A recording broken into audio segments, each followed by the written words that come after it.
Quinnipiac River Marina, Carmen, was a very busy place today. And this was the star of the show behind me. That's a Beechcraft Bonanza airplane. And if you look at it, you say, wait a minute, that thing crashed? It's just a miraculous job that pilot did.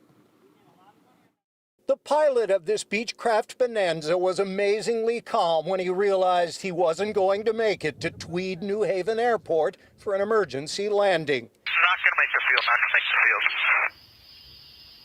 Going for the water.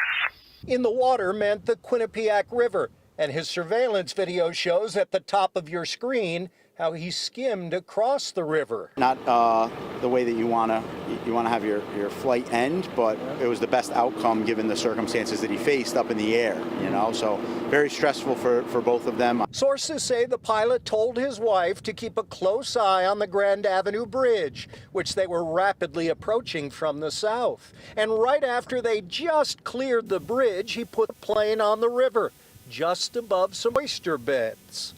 I do not expect to see any issues with the beds at all because he really did dig in and his landing gear wasn't even down. So I'm really confident that they're going to be in good shape, and we got it out of there quick enough. So there was no exposure, he said, to aviation fuel.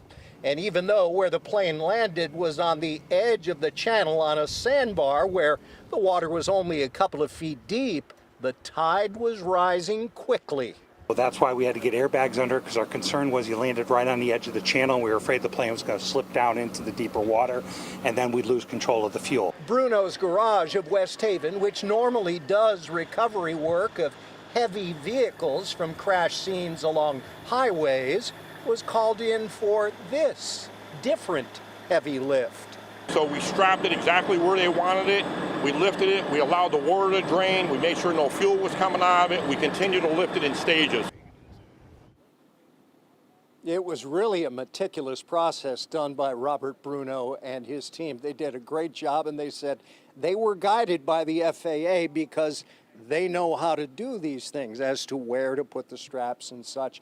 One great story to come out of this, not only are the husband and wife fine, but they brought along their beautiful Great Dane dog, and firefighters were able to go in the water back into that plane last night after it went down for an emergency landing and retrieve some of the medicine that the dog needs to take every day.